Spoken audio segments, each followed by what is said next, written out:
mother asked me permission at some point. She said, "Well, I'm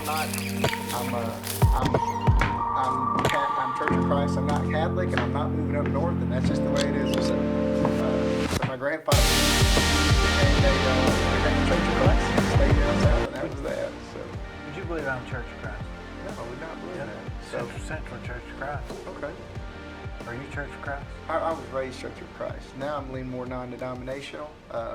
It's as you move, it's harder to find churches, sure, especially Church of Christ. Where do you go now? I go to Benton First Baptist in. Did you go to Benton Church of Christ for a while? No, I did not. I did not. When I got here, when I first got stationed here, some of the Rangers went to that church, and they seemed like a nice place. Yeah. And, when I wound up with my kids, they had a really good youth program. So. Was your mother from Polk County or no, sir? Where was she from? She was from. My mother was from Nashville, so my whole family's Nashville. I just got stationed out here. Stationed as a park ranger over at the at G Creek in Hawaii State Park. So it's just one of those things. I got here and I was mad at my parents. I was like, "This place was 3 hours away our whole life, and you never took us." And I didn't even know any of this existed. My mom's like, "Well, we didn't know either." It's pre-internet. It was a harder. Yeah. The world was a little bit bigger then, so. It wasn't bigger, but it seemed bigger, didn't it? Mm-hmm. It did. It did. It seemed like. I remember. Knowledge was harder to gain. I remember my mom going to some yard sale or something and found some recent encyclopedia that had everything but an X, and we weren't financially very affluent, and so it was like this big deal because she brought it home, and it was. At my time, it was an exorbitant amount of money. My father was like, you bought what? And she's like, yes, it's only this and that. She's like, this is great. And all the neighborhood kids can come and do their projects. And it was like a big thing. And now, of course, no one. Did they update the encyclopedias every year? How was that? I think it was either every year or every couple of years, I think. I'm not 100% sure. Encyclopedia Britannica. Mm-hmm. I don't even know what Britannica means, do you? I don't. I think it just. And where did they get the information? Because that was massive. It was. You could look anything up. I watched a movie. I can't remember the title of it, but it was about just what it took to make a dictionary, where they wrote down every word and what it meant, and how they had to crowdsource scribes from all over. Yeah. And you think about, we're gonna make a book that describes everything on planet Earth. In our opinion. Yes. You get thinking, like now it's, I grew up with, as you did, with Webster's Dictionary. Mm-hmm. Yeah. Mm-hmm. And now you go online and it say, well, which definition do you need? Yeah, you want what they call it, urban. The Urban Dictionary. Urban Dictionary. Mm-hmm. So there's not even a standard. There's not a standard. There's not a standard anymore. No. Things are moving very quickly now and changing. If me and you're going to have a conversation, don't we need to first agree on the definitions of the words? We could have two totally different discussions if we weren't. Just depending on your. That is so bizarre to me. It is. It's I think it's always been where kids have a little bit different language than their parents, but now I think it's even more so because with the texting and they've got whole vocabularies that they use that you're not. Yeah, like LOL. Funny story about that. One of our Rangers had one of our female employees for the summer kept texting him, and at the end she would leave LOL, and he's like, "I think this is inappropriate." He's an older Ranger, and I said, "Oh yeah." She said, "Yeah." He said, "She keeps sending LOL at the end," and I was like, "Okay." And he's like, "I just think lots of love is inappropriate to be." And I was like, "That stands for laugh out loud." Like, oh, well that changes it. He was very concerned with what was going on if he would get in trouble. So it was an interesting. And that's one small example. Mm-hmm. There's tons more. Yeah. So I don't know what the end result is going to be, other than, and even when we were growing up, if you looked it up in the encyclopedia, that was the facts. Mm-hmm. Now you look it up online and you say, well, that might be the fact and that may not be the fact. Yeah, or it could be someone's opinion of the fact or someone's interpretation of the fact. And was the encyclopedia that way too? and we didn't know it? Yeah, I don't know. I think it was. I think at some point everyone said we're going to generally agree upon this, but even then, I don't think it was ever really agreed upon because I think that there was always some group or somewhere that was like, "Hey, that might be what's in that book, but that's not what happened here." I think maybe back then people had more of an obligation to say the facts, more of how how it was than how they thought. Because now it's just bizarre. There's so many variables of everything. I think information has gotten so much cheaper that there's a real benefit to that, but there's also a cost. When you can crowdsource and you can speak and reach thousands of people and it costs you nothing, then there's not necessarily going to be as large of a weight to ensure that what you're saying means something. And it's not going to be printed and put everywhere. It's going to just maybe disappear. I don't know that it ever disappears. That's the other interesting That's the issue. other. It's but when you put something in print, you're talking about we're going to put this down and we're going to put our name on it and we're going to write this and this is going to reflect our whole company, and it's an interesting. It really is. And I don't know where it's all going. It makes people not believe much of anything anymore. Because when something loses credibility, then it's lost across the board. Well, you take shortcuts. So if you want to bring attention to your cause, sometimes you can set up things in order to make those things seem a bigger deal. But when you do that, what you've really done is just killed all of the merit that your cause had in the first place, because now you've gotten attention based on a dishonest. What they call that, clickbait? Just get somebody to, they say, "Oh, you're wearing a blue shirt." Oh, why is he wearing a blue shirt? And then you open it up, and it's nothing but a blue shirt. No, yeah, but it made me click on it. That's if you see the articles are titled when you look on the internet, like that's a weird way to phrase that, and then you get in there and you go, okay, I see what it didn't even happen. No, it didn't make sense at all, and the reason why that didn't make sense was on purpose, because there's a better way to write that, but if they'd written it clearly, no one would have clicked on it in the first place. So. And now I'm not going to read the next one. Right. So I don't know what's going to happen. Well, I think that I listened to a podcast, and one of the things they talked about was when the printing press came out, and how that changed everything, and people were in a panic, and how when the King James Bible came out and it was written in English and people could read it, it wasn't like what we think where everybody's like, oh, we can read the Bible now. There was a huge disturbance in Europe where there were different people saying, well, I interpret it this way and I'm a new God, and there were all these sects and wars and battles, and the Catholic Church was trying.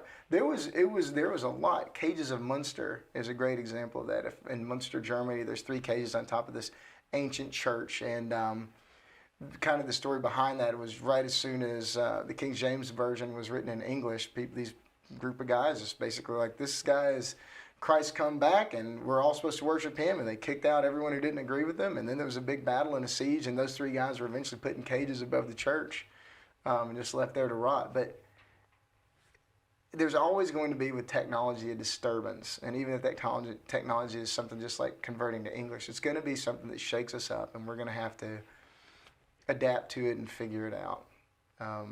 Human nature generally figures out a way to cope. In nature in general. I mean, I look at things when I'm in the forest and I think, this took thousands of years to get this way. Hundreds of years if it's been trimmed, if they've come and clear cut it, and yet you can go by here with a machine and knock out all of this in a few days. With $1 worth of gas. Hundreds of years. Yeah. $1 worth of gas. And so it amazes me that we have those places where we can go that are still like that. Different places that are protected where you have virgin timber, where you have a place where it was too difficult to get down there, but now as a hiker you can go down and just look at these giant trees and say, this is what it was like. Are you thinking about what's that forest up above Percy Maples Forest, or no, what's the name of that? Is it Joyce Kilmer? Joyce Kilmer, yeah. Well, I always want to call it Percy Maples.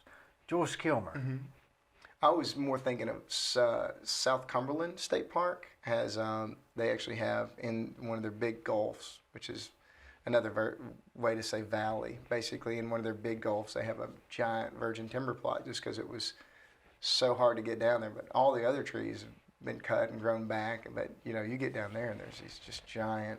How old would those trees be? They've never been cut. They're as old as So they don't know, hundreds really. of years old. I mean, I'm sure they have several hundred years old, but because they have a lifespan. But there's not undergrowth like there would be here because of the shade from these giant trees. You go into the woods now and it's all covered in undergrowth, and part of it's because the canopy hasn't drowned out all the light yet. What we see when we go in the forest now is vastly different than when the first pioneers and first settlers came here saw. Wonder how much different it would have been that they came over on the Mayflower and walked across the Appalachian. So it would have been. I wouldn't recognize it, right? No, I don't think you would. Once again, this is all things I'm gathering and learning, but I think that it would be from, like, in this area, every third tree was an American chestnut. And so that's a tree that doesn't even exist anymore because of the blight. So you literally would have, every third tree would have been this giant, straight growing, rot resistant, that dropped nuts down for people to use for bread and flour. It was harder on this area than the Great Depression, and they all died out around the same time. So the forest that you see now would have been vastly different. The passenger pigeons? They had those giant flocks of those things that would take hours and blight out the sun, and those aren't here anymore. So what happened to them?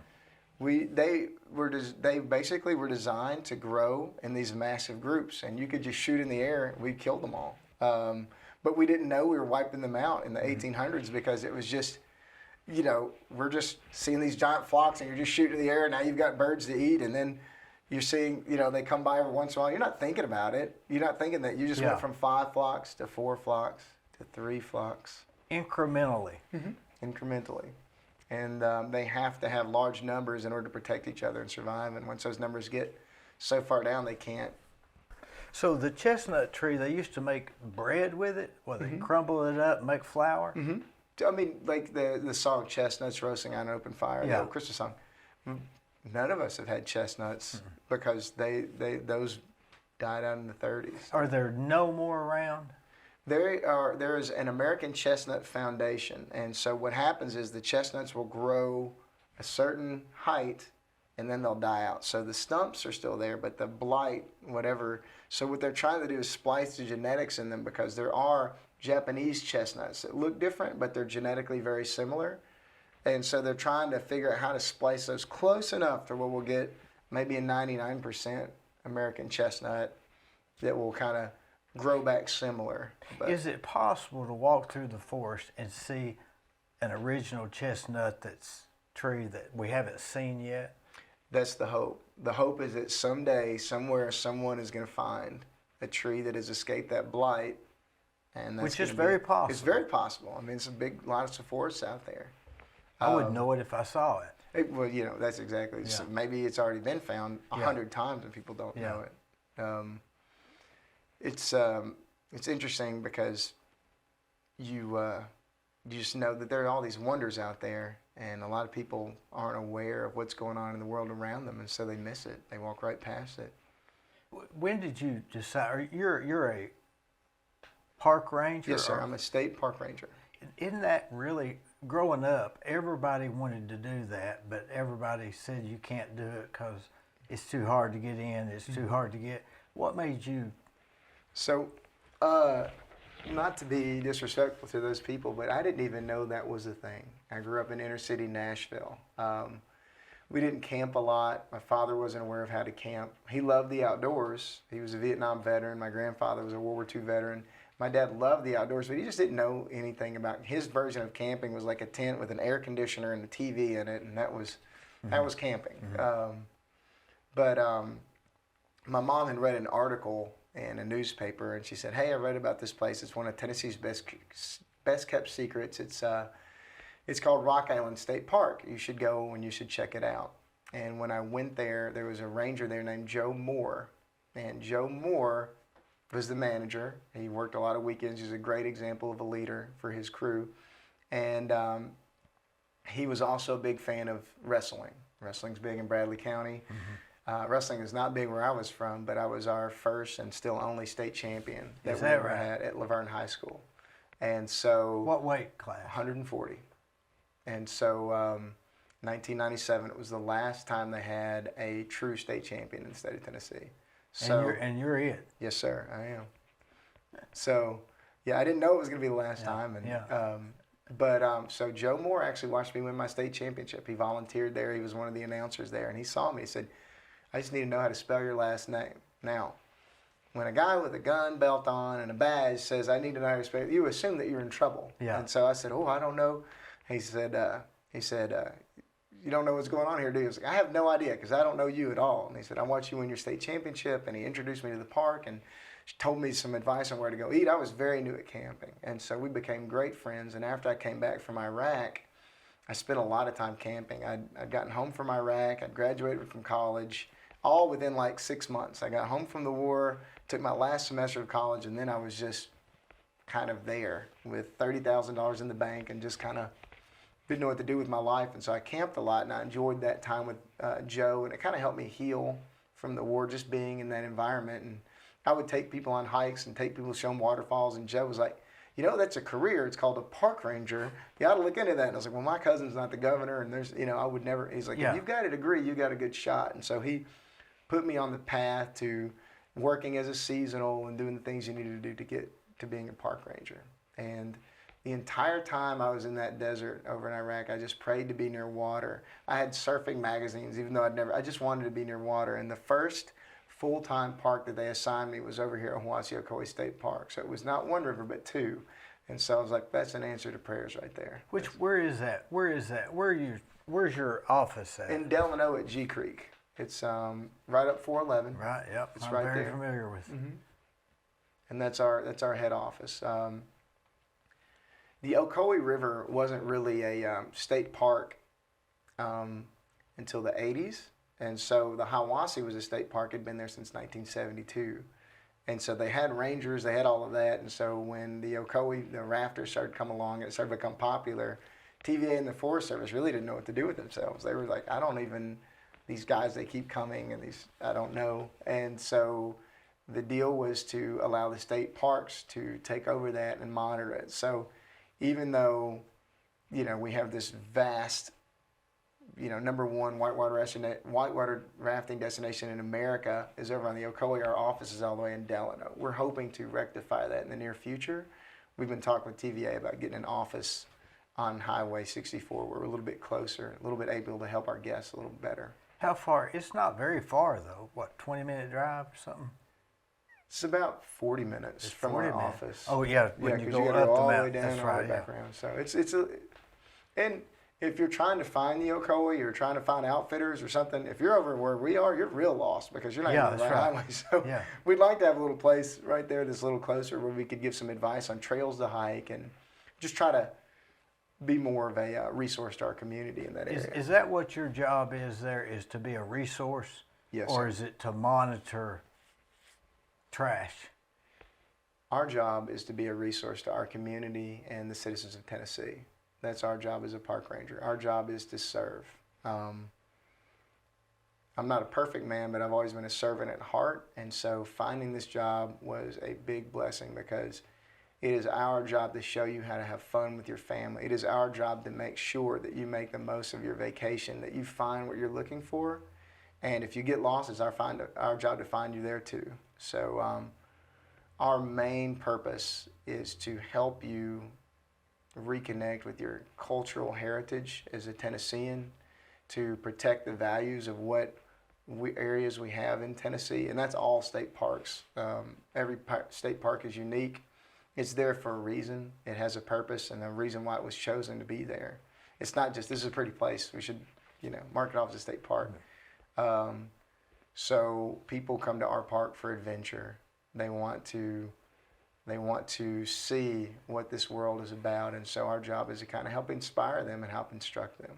So, If there's something that goes wrong on the trails, are y'all the one they call, or would they call the police, or have the Forest Service handles the trails. We handle the water end of it. We do a lot of rescues in the forest as well because we help augment their forces. Our rangers are good at what they do, so I'm very proud to be a part of that. But mostly they just call 911. 911 will say, hey, we need some rangers. We need the rescue squad. The rescue squad is all volunteer in Polk County. They do a great job as well. They've really upped their training a lot in the past decade. They've gotten very capable. So it's really just a big group effort. So. It's almost like when you go to work, it's what people do on weekends. Mm-hmm.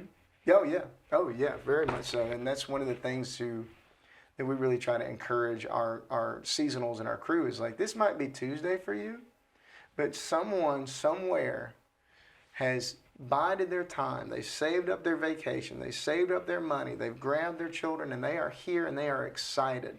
So make sure, it's almost like you almost want to have like a theme park mentality. Make sure that you wave and you smile and you're as accommodating as possible, because to me, it's a big honor that someone chose out of this whole world. They said, I want to go to Hiwassee-Ocoee State Park with my vacation and my time. We work too much in this country. We work more than just about any other country other than maybe Japan. We have less vacation time. Our time is very precious to us. So if someone's going to spend it with us, I think it's our moral obligation to ensure that they're taken care of and that they're, feel well treated and feel safe. What would they stop by your place and ask for?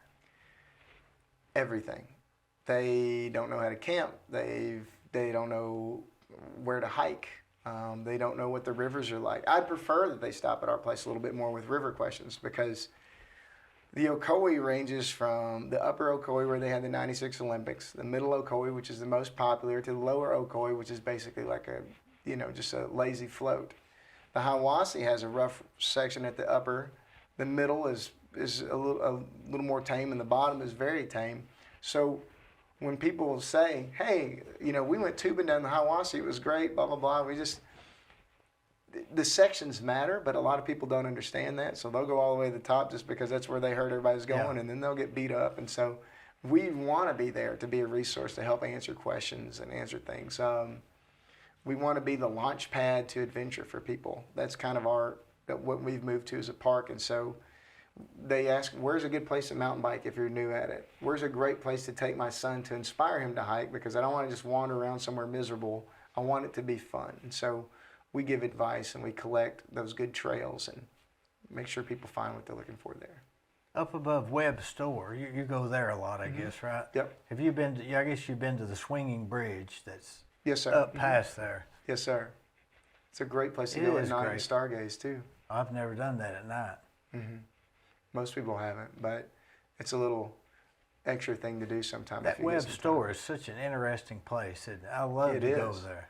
It is. There's a lot of history there. It used to be a post office. Mm-hmm. It did. There used to be a post office, and across the railroad is the watchman's house. And the watchman, that, from what I gather, their job was basically when the train came across to make sure the sparks didn't catch the bridge on fire. And there was a hotel there. Mm-hmm, there was a hotel there. And so you think back to what life was like for early Tennesseans, and you'd get on this train and you'd go and you'd stop overnight, and everybody'd get out and go to that hotel and in and eat lunch and swim at the river there and drop their mail off at the post office. Mm-hmm. Yeah. Now if you go up the road, you end up in Greasy Creek. Mm-hmm. Come back down to Chilhowie, mm-hmm. and there's a park ranger there. Yes, that's the Forest Service. Forest Service. That's their that's their office. Do y'all interact with them a lot? We do and we don't. It's kind of like your next door neighbor. If he's out mowing lawn, sometimes you're out mowing lawn, you wave at each other. But and sometimes your missions are similar. We really work together with the Ocoee, between us, TVA, and Forest Service. The land was originally Forest Service and TVA, but now state parks have kind of taken over the management of that area. And so everything that we do, we're kind of like renters. So everything we do, we've got to clear through them to make sure it fits with their management plan. Kind of like, if you rent a home, you might be okay with the renters painting the house, but you want to make sure it's a color that you approve of. And so, in other words, the National Forest, the park rangers sort of have their rules, and y'all are almost like a homeowners association just to manage the waters. Right. I guess. Yeah. Like an overlay. Yes. So they've got their rules and their responsibilities, and their boss is the federal government, the President of the United States. Ours is the governor. And so we have a different mission than them. They are the Department of Agriculture. So their big mission, not to overspeak for them, but this is what I've gathered, is they're the Forest Service. They're to grow trees, to make sure that America has a product and a steady product of wood and their needs for lumber. And our job is we're almost like a living museum. Our job is to protect what is valuable to Tennessee and their culture. And so Alvin C. York, World War I hero, that's a state park. State parks are kind of an interesting catch-all for if it's culturally significant, if it's geologically significant, historically significant. Could you make a state park where it's not a national park? I guess you could. There are many. You could say this is a state park, but it's not a national park. Yes, there are many. But you happen to be managing a state park that's within a national park. Yes, sir. It gets very complicated. If you're a park ranger at Hiwassee-Ocoee State Park, you have probably one of the most unique jobs of even being a park ranger is a unique job, but being an Ocoee park ranger is even more unique because not a lot of people become park rangers because they want to drive up and down a highway, 10 miles of highway every day all summer. But it's necessary because you've got this gorge, you've got a cliff, you've got a highway, and then you've got a river. And if there's a wreck, you have hundreds of people with no water on a bus coming up. And so it's integral to have those park rangers there to help sort that traffic out, make the outfitters aware, hey, don't send anybody else up. It's 90 degrees outside. We don't need any more vehicles sitting on the road while we're trying to get this cleared out. We prevent a lot of those accidents by pulling up and checking. Do the police, like the Benton police, would they have jurisdiction inside the park? No. The park, we would have jurisdiction in the park. I see, yeah. So the county does augment us, and we augment them. We help them out as well because you can't drive by something and not help. Yeah. So if we're not available, sometimes they'll help. But if they're not available, we'll help them sometimes in other areas as well. So now the Whitewater Center, who's in charge of it? that's the Forest Service. Forest Service, yeah. An interesting thing about that place has fiber optic internet from '96. Is that right? It does not have water running to it. It actually uses springs, and they filter it. So it doesn't have anything because it's so remote. But they do have fiber optic internet, which is... It is very remote. But in the summer, when it's really nice outside on weekends, that place is packed. It is. It is. It's there's not a lot of places you can go and see the amount of big level whitewater where you can just park and walk right up next to it. I mean, you're 10 feet away from some giant rapids and people have. You get wet from them. Yeah. So it's definitely, even if you don't like rafting or a little bit afraid of water, you can just go sit there and have a good time. It's a neat little place in the world. You've got the dream job. Yes, sir, I do. I'm very thankful for it. It's not what people think. There's people say, I'd love to be a park ranger, just ride around in the woods all day. And I'm like, well, I would love that job too. That's not what we do. But if you like people and you like to help people, then it's a wonderful, and you like the outdoors, and it's a wonderful job. And they're there to have a good time, so they're not looking for trouble. They're 99% of the time. 99% of the time. Now, there are hard parts of the job. There are drownings. There are injuries. There are deaths. There are things like that where, we have to respond to those. Were you up there when Hoss drowned or disappeared? Remember Hoss, the guy that they called him Hoss? He worked for Ocoee Regional Health Corporation. He disappeared up there. Okay, the one that they haven't found yet? Yeah. Yes, sir. Yeah, our park rangers are part of that search. Well, it was terrible. I knew him. He was a nice guy. I wasn't familiar with the nickname. Yeah. But I don't even know his real name, other than Hoss. it's that was during a year where we had a lot of. Like I said, there's different sections. We had several drownings that year, and so there was like, what is going on? But it's like, well, this one's not related. This one's due to flooding. This one didn't even happen during rafting hours. It was just, sometimes you'll go years and not have any incidents, and then like one summer, it's like, what is going on? So it's Just a fluke. it's just a fluke. It just happens. Let me tell you about Capstar Bank. They're located in Nashville, Hendersonville, Gallatin, Athens, Madisonville, Sweetwater, Etowah, and in Cleveland at 950 25th Street and 3855 North Ocoee Street. I've used them. I like them. Give them a try. They're no problem.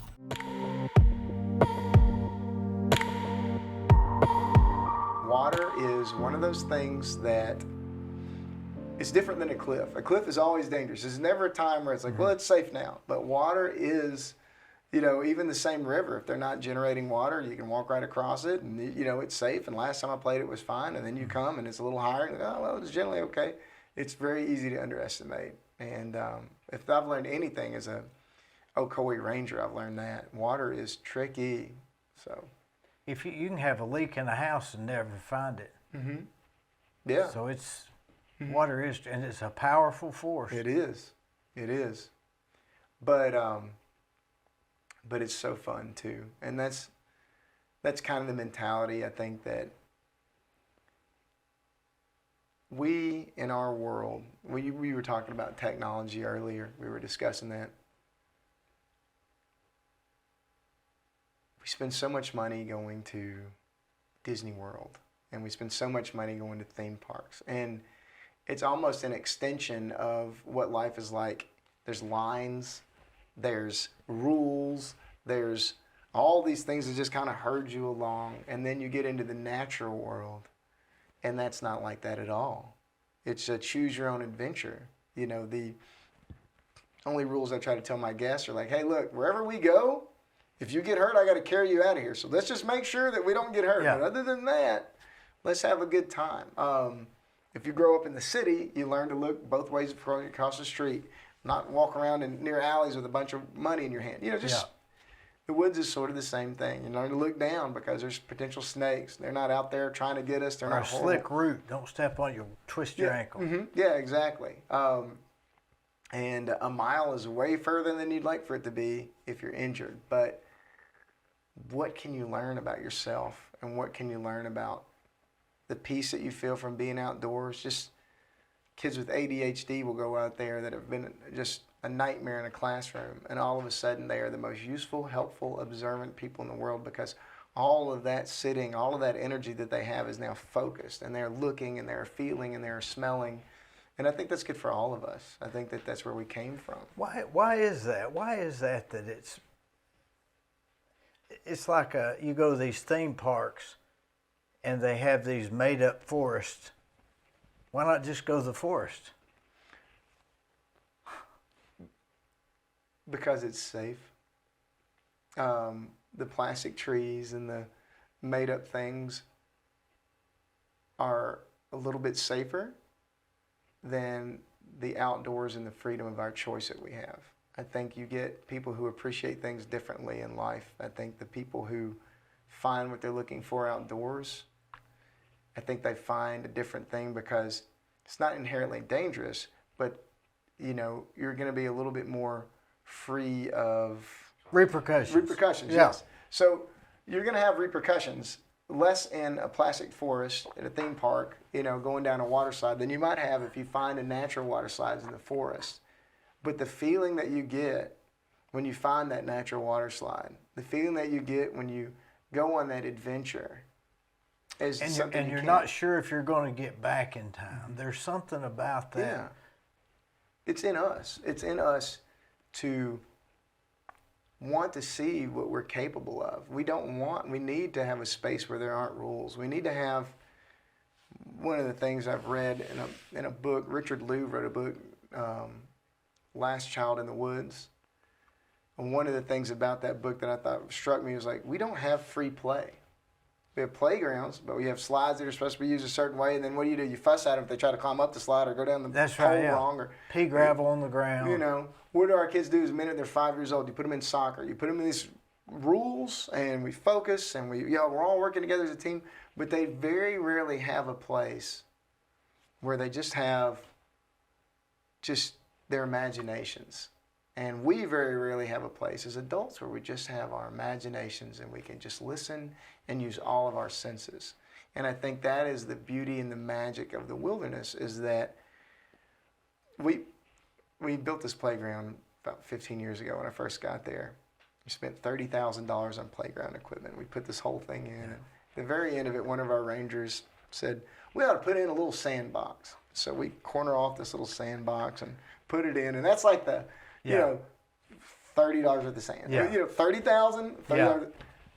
That's Cut where the they ribbon. play. The kids all go, a sandbox, and everybody. I was like, man, we could have a mountain of sand for $30,000. The whole campground could have been sand. But it's that ability to just do what you want to do. Who was it that said, I went to the forest to find life and found out I had not lived? I don't know who said that. Was I'm familiar with this saying. Was it John Muir? No, it was Walden. Oh, okay.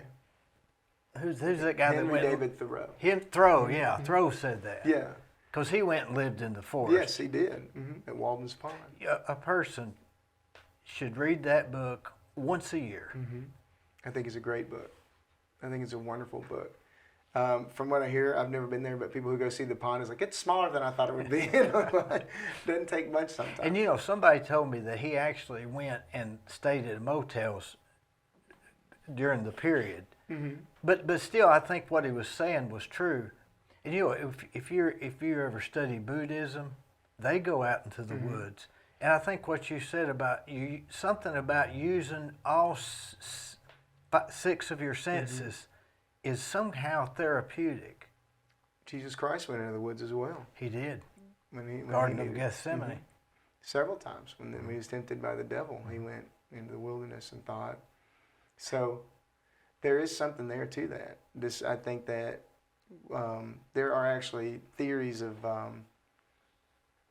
like you can learn a lot about God through how he made the world, through nature. There's a lot of people who follow that, and they can learn about God's will and how God made things just by what exists in what exists in the dirt and the trees and the animals around us. And I think that there's a lot of wisdom to that, because I think me personally, I've felt a lot more at home in the woods than I have in any construct that we've made as people. There's something about it that we can't put our finger on it, but evidently the people before us knew that because they were wise enough to preserve these forests. And you think about that. So you think about, the Comanche were not pacified until the late 1800s, like the 1870s, 1880s. We had the Civil War. So our country is divided in half up until the 1880s. So you can't even go through this certain amount of land because the Comanche kill everybody. And so when you really think about that, around 1915, so this country was still really wild. We didn't become a superpower until World War I. So we've only been one generation away from not even having our country. You know, there were a lot of people alive in 1915 that remembered you couldn't go through here because everybody would die. And so you think about that, and you think somebody at that time, John Muir was the father of parks, and John Muir was like, we need to protect this, we need to save it. And can you imagine being the president and sitting there and going, look at all this, save what? It's all, look at it. But it's a. That was radical thinking at the time. It was. And Roosevelt said, he loved to hunt, he was an adventurer, and he said, I think you're right. I think there should be some things that belong to every member of this country. It may be that Roosevelt protecting the parks might have been his greatest accomplishment. It's just we just don't know it yet. Yeah, I think that, me personally, I have a little bit of a jaded opinion there, but I think so.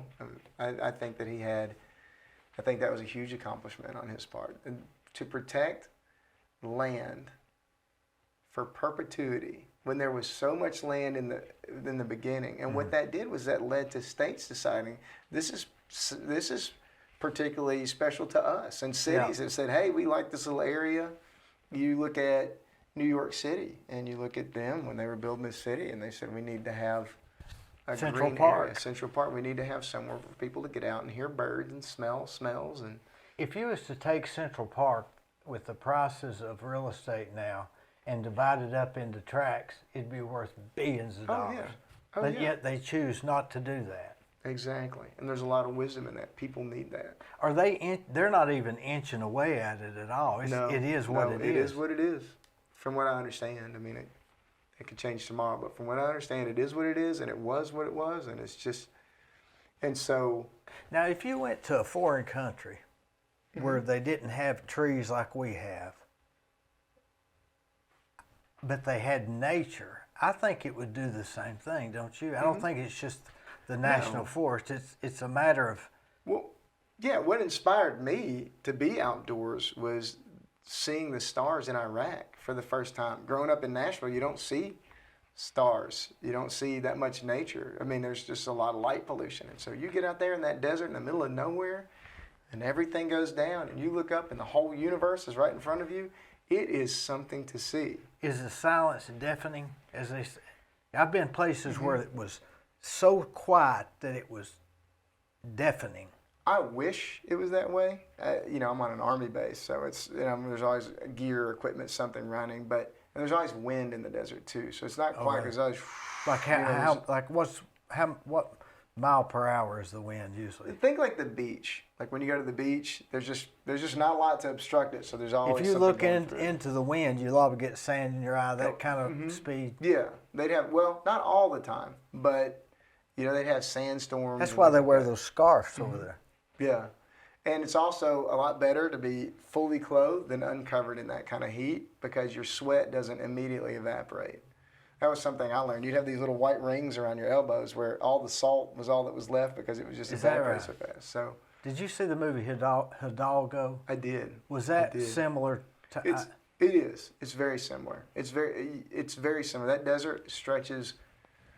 I remember one point just being about halfway through my deployment and just sitting there like, I have to get out of here. And you just look around, you're like, there's nowhere to go for thousands of miles. So you might as well just dig in and just wait because you can't.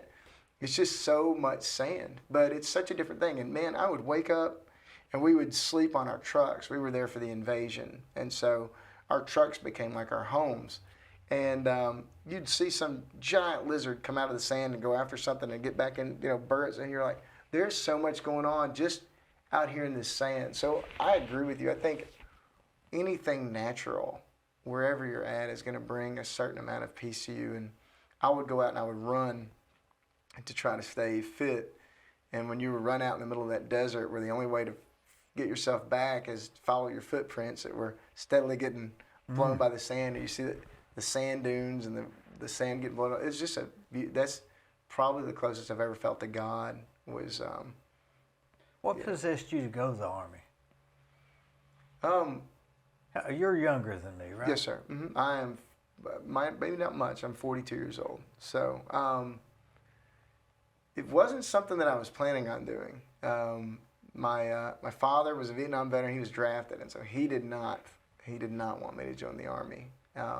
My grandfather's biggest regret was not staying in the Army, so he was a little bit different. But Vietnam, when you grew up in my generation, all of the fathers, a lot of them were Vietnam veterans, and so they didn't have a good opinion of the Army at all because of what they'd been through, being drafted, and that was a tough war. And so for me, it was I had went to dinner with a girlfriend and her father had not served, and his father was a World War II veteran, and he had bought these two reservists dinner. And while they were sitting there talking, I'm sitting there with this beautiful blonde girl and her father, and this man feels like he owes something to these strangers. And I was just like, I can't have a daughter or a son and feel like I owe something to someone, and I have to do my part. And so it was a couple days later that I joined the Army. Was that the moment? That was the moment. And my dad was like, you've got a scholarship for wrestling. I was like, I have to go. I have to do it. He's like, this is a crazy idea. I was like, I have to do it. And so. Was you there 2 years or what? For the Army? Well, I was in the reserves for 6. And so I was in Iraq. We got activated. We were gone for. Had the war started? No, sir. So you sign up. I signed up in '99. Clinton was president. Everything was calm. Everything was calm. So, and I chose to be a truck driver because it sounded fun. My dad did it, and it was a skill that you could use afterwards. Like if you can drive a truck, then it's always something. You were thinking. Yeah. You know, infantry is, I respect the heck out of infantry guys, but there's not a lot of jobs after the Army. If you don't plan on retiring with the Army, like, what do? I'm really good at, like, infantry stuff. Well, there's not. So I chose a truck driver and didn't think about it. And then September 11th happens. You know, you're sitting there going, I'm in college. And I'm like, ooh, this is kind of a big deal. I'm wrestling in college. At the time, I was ranked number 1 in the nation. I'd placed second at NCWA. What made you so good at wrestling? There are people who talk a lot, and one of the things that with a great athlete or a good athlete is one is natural talent, and the other is drive. And you can have really good athletes that have a lot of drive, but if they don't have natural talent, they're not going to get. And you can have really good athletes that have natural talent, but if they don't have that drive, they're going to eventually run into somebody who has both. And I think I was blessed to find a sport that I was naturally talented in, and I had a lot of grit and I had a lot of drive. I was self-motivated. I would run before school. I would run after school. I knew that the school that I went to wasn't. You know, we were having to take on Bradley, Father Ryan, you name it. And so my school. Alan Jones. Mm-hmm, yeah, my little country school was in the middle of nowhere. And so for me, it was like, I'm not going to be able to be technically better than you, but I can outwork you. And so if I can just outwork you, I can eventually weaponize pace. And so I can just push you until you break. And so that was my whole plan, was just to outwork everybody. Do you remember that you watched the movie Vision Quest? Mm-hmm. I guess. Yes, remember the scene where the cook that he works with comes to watch his match, and he gives that speech. Yes, you remember that? I do. That's motivated more people than maybe any scene, maybe even more so than Rocky. I think for wrestlers, it was great because wrestling's not that big of a sport. I mean, it's not that popular. But, you know, when you have something that's well done like that, it meant a lot to us because it meant it's like, well, someone else gets it. Somebody else is. I think it may be different in Cleveland and Bradley, but if you wrestle for a lot of the schools, one of my friends, Ed, he said, you know, wrestlers were almost like the Navy SEALs. You didn't really understand a lot about them. They were always trying to cut weight. They were always insanely fit, but they were kind of kept to themselves because you didn't fit in the football tribe or the basketball because you weren't. It was some obscure. It's sort of a solo sport in a sense. Mm-hmm. And it's a combat sport, and that's different too. I've started a high school wrestling team in Polk County, and one of the interesting things for me was that these guys, it's not natural to get in someone's face and say, go, grab a hold of them, you're about to get in a fight, and you don't know them. But over the course of a couple months, you'll start to see these guys, they look at the world different, and girls, but they look at the world different. I think there's something in a combat, boxer, wrestler, jiu-jitsu, but when for a sport, your sport is combat, you just look at other men, you look at other things differently. I'm not saying it's a good or a bad thing, but I'm saying that your world is a little different than if you played baseball your whole life. Maybe more of a survival mentality? Yeah, well, it puts you into, you know you can handle yourself. And I think a lot of people go through life and they don't know what they do if they get in a fight. I remember my cousin one time, if anyone ever tried to fight me, I would run away. He's like, I would just run away. I would run. I wouldn't even know what to do. But I think that when you've wrestled or boxed, you're like, okay, I can go into this, and a lot of times it just gives you a confidence, and if you use it correctly, the people that are around you are safer. In law enforcement, wrestlers, you don't have to hurt someone to get them where they need to be. It's a much safer way to handle things, and so. Well, with wrestling, with football or baseball, you're one of a team, and y'all lost and they won. But when you're wrestling, everybody's sitting, they're watching these two people, and you're either going to win or get humiliated. And you're wearing the thinnest outfit in the world. The thinnest outfit and the little shoes. And it's very humbling because you're out there, and you're right. I mean, this is. It's almost like when we was growing up, say uncle. You got to say uncle. Yeah. He pinned me. Yeah. So it's an honest sport. It's a wonderful sport to me. I think wrestling teaches you to take care of yourself. It does great at teaching individual responsibility. But also the value of a team, your individual role in a team. So it gets easy in bigger sports. I mean, if you play right field in baseball, you might never get a hit. And every once in a while you get one, and you might mess it up or whatever. But in general, and it's easy to go, well, I slipped. Yeah. But with wrestling, it's like you have to win this place because we need the points for the team.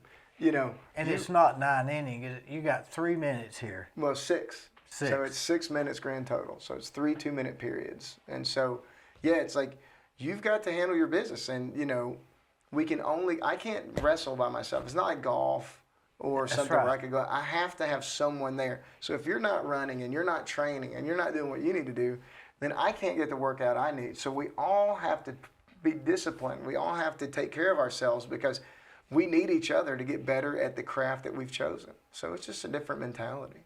What possessed you with your good job and your leisure time to take on? My understanding is that you coach. You started the wrestling program at Polk County with no pay. Yes, sir. We Polk County is a wonderful county. I feel like it's ripe for a television show. Not that the people in Polk County would want one, but it is like living in a different world. You've got this mountain that divides you, and I'll come back to wrestling in just a second. But you've got one side all summer long where you have people from all over the world that are coming to get into this kayaking, whitewater rafting, this amazing sport, and they're from all over the world. Literally all over the world people are coming, And then you come to the other side, and you've got farmers, and you've got the heart and soul of America, people who love their country and love. So it's so interesting to me because you can go to the grocery store back when we had one, and you could sit there and you could have a guy with, blue ponytails and braids talking to a farmer, and both of them are talking about the rain because one of them's hoping that it fills up the creek so he can go creek, and the other ones need it for his crops. But they're both having a conversation because they both want the water, and so where else can you find that? And so you've got these kids. And what strikes me about Polk County is a lot of the kids have grown up there. By the time I was in 7th grade, I think I'd been to either 6 or 7 different schools, and all new friends all the time. These kids grew up together. They'll be 30 years old. Remember that time you peed in kindergarten? They remember. They remembered everything. And so they are so well behaved. They're just well-behaved kids. You have a car problem, and this happens at our park all the time. And I'll say, hey, you need to go down here to Jerry's Auto, and Tim will come out there and he'll take a wooden stick and listen to your car, know the tricks. And Bishop's Auto was right up the road, and it's just these people will come out and they'll take care of you, and they'll it's just not something that I was used to growing up in Nashville. They it's just not in them to not pull over and, hey, do you need some help? Hey, what's going on? So all they had when I first got there was football, baseball, and basketball. And so I wanted to start a team, and Mr. German became the principal there, and I was doing a thing in my basement where I was teaching boxing, teaching some jiu-jitsu, just some self-defense stuff to kids. And so if you were getting bullied, you can come over to my house and I'll teach you how to handle yourself. I had a whole gym in my basement, heavy bags, everything. And so one of the people from the school board was like, hey, would you be interested in doing this on a bigger scale if I bought a building? And I said, well, really what I'd like to do is coach a wrestling team. And he said, I think we can make that happen. And it was 2 weeks later, and we had Robbie Combs, who is a teacher there. Robbie Combs called me and said, hey, I'm Robbie. Apparently I'm going to be coaching this wrestling team. And I know nothing about it, but this is what we're going to do. And so this story is really neat if you've got time. Sure. It's a lot about being blessed too. So I had these kids, I had these sections of mat, and I was making them come and train. I was bringing it to high school and roll these mats out. We were running, we were working, and we were supposed to have a donor that was going to donate uniforms and mats, and apparently it fell through. But I'd already gotten a schedule made, and I was like, well, we don't even have mats yet. We've got other teams. What are we going to do? And so I took out a loan, and I went and bought. I went and saw an ad on Craigslist for wrestling mats in Cumberland County, Kentucky. And so I called the guy. The guy's like, I don't have a picture of them because they're rolled up. He's like, but they're good mats. You can compete on them. One side of them, the practice size, has blue paint, but the other side is competitive and, $2,500. And so I didn't have a truck at the time, so I'd get my minivan and hook up a trailer to it and drive all the way to Cumberland County, Kentucky with my minivan and a trailer hitch and load up these mats. Well, when we unrolled them, they were red and white with a P on them. What are the odds? What are the odds of that? Our school colors are red, white, and blue. And I Polk was County. I'll take it. So we loaded those things up and drove it down. And then I talked to Cleveland about where they get their uniforms from. And they said it was a place in Atlanta. So I called them and said, I need uniforms. I need them fast. Like I said, okay. So we've got mats. We're training. We had 14 kids come out the first year. So we got a full lineup, which everything's going great.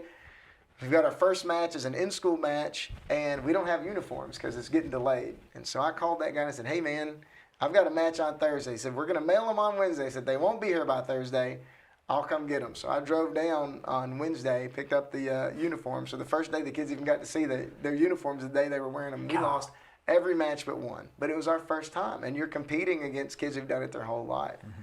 So, and they didn't know they hadn't even been coached at all. No.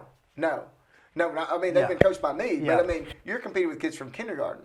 Yeah. And so Senator Mike Bell and Dan Howell, Representative Dan Howell and Senator Mike Bell heard about that, and they donated money to help us out. And then a lot of the community donated money. So I wound up paying this loan off really quickly that I expected to be paying on that for years, but I was just like, well, we've got to have it. And so, we had a tremendous season. You're one of Dan Howe's one of your biggest fans. Well, I enjoy him very much, and so I'm glad that he thinks highly of me. He does.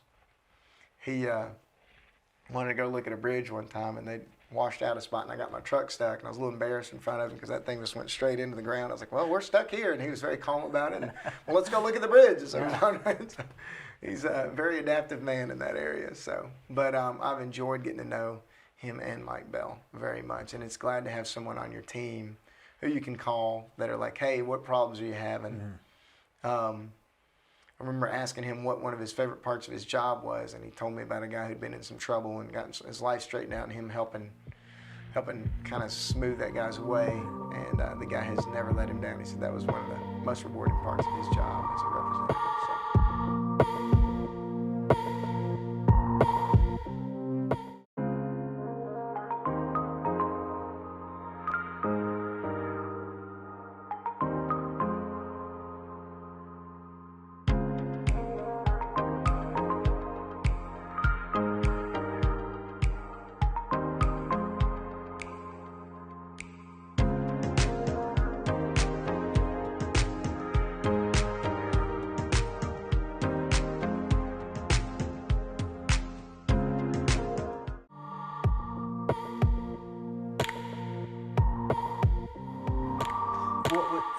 How much time does the wrestling coach take up for you? Is it like a seasonal thing? Or? It is. It's kind of all year round, though. You're trying to keep up with your kids all year round. Last year with COVID, I wound up taking the summer off, but normally we were training a few days a week all summer as well. But, it's we train 5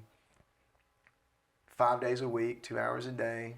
And then you've got tournaments almost every weekend or every few weekends, and you've got matches during the week. It's a lot of hours. It's what possesses you to do that instead of saying, "Hey, I got it started. Y'all take it from here"? I like teaching people. I like doing it as a ranger. I like showing you how to rock climb. I like showing people how to paddle. I like empowering people. Like, I really enjoy the idea that I can help you reach your goals as a human. And I think that wrestling is, like we talked about, a great way to learn about individual responsibility. It builds confidence. And so I like to be able to teach that. And so I have a passion for it, and it gave me so much. I grew up with not a lot of income in my home. We weren't very well off financially. And I got to see the nation with what I did with my own two hands and my own work. I got to go to Pennsylvania for nationals in high school. I got to run around all over in college. I got to make something of myself. And Through wrestling. Through wrestling. And so to have that feeling to say,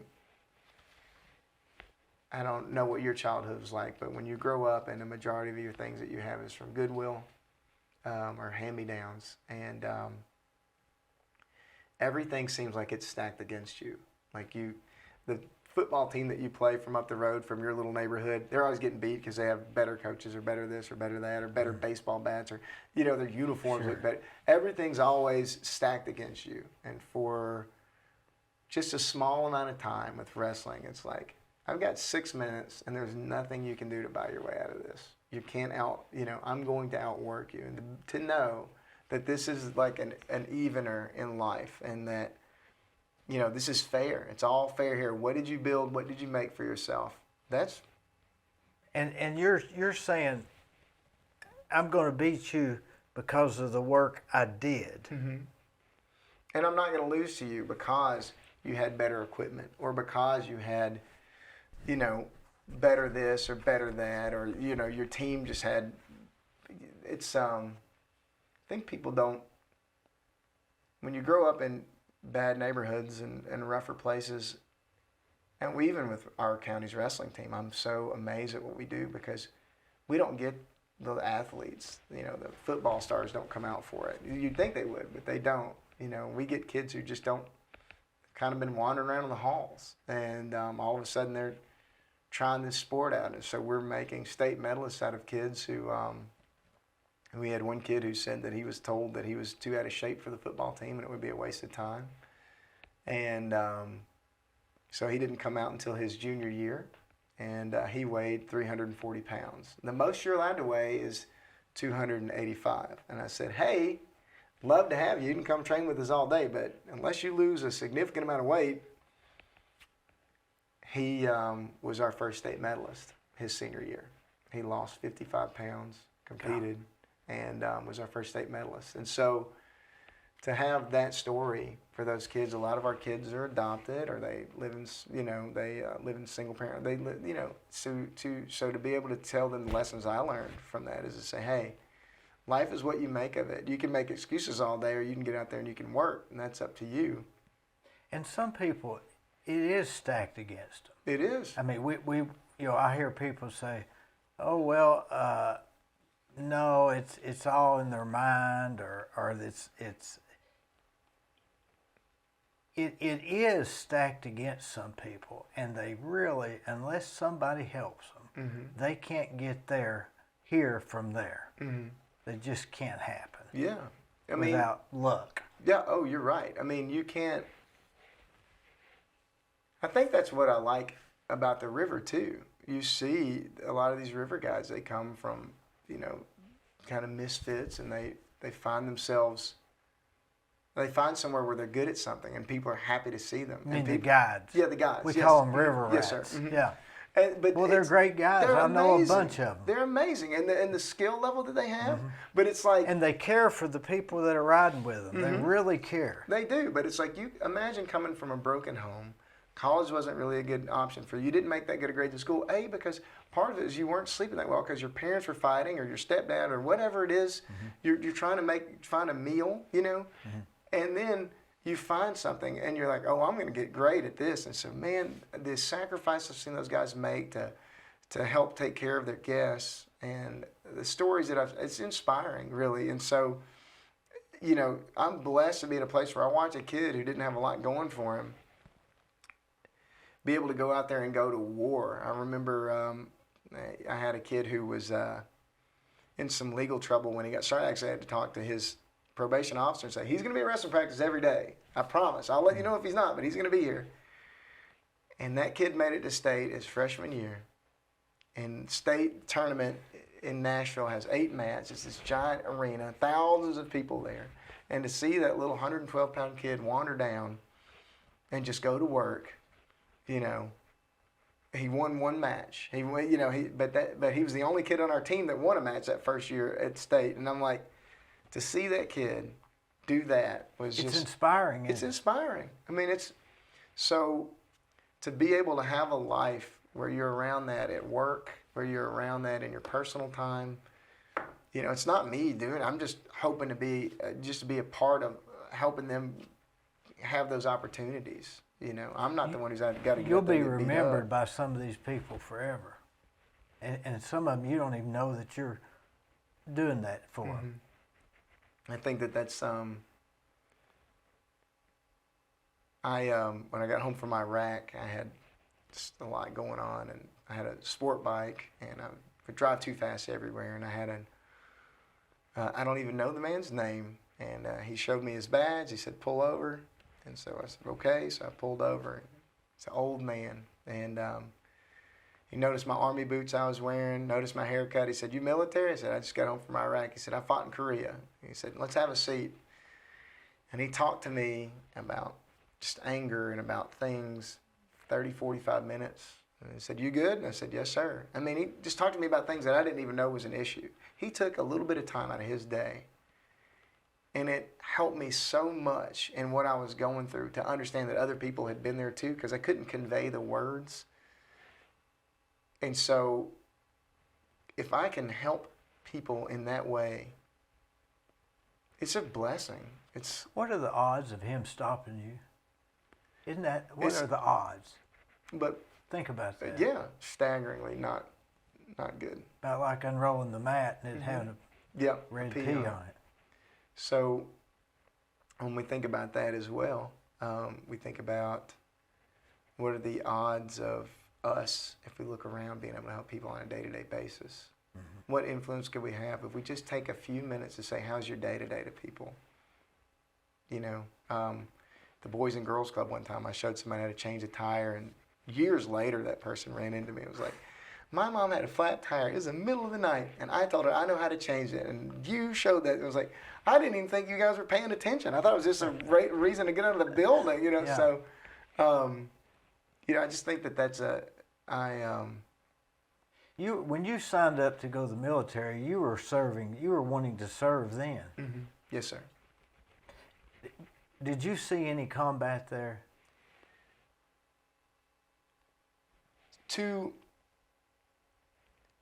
Yes and no. We were there for the invasion, so we were there during the shock and awe campaign. IEDs were a threat. So we were all watching TV where the Patriot missiles that were shooting Patriot. You were there. We were there, and we were following the 4th ID in. So we didn't have direct combat like what you would see. Modern day combat. Well, yeah, we weren't infantry. Our job was to shoot at stuff and then drive away. But you know, you were under a constant threat all the time.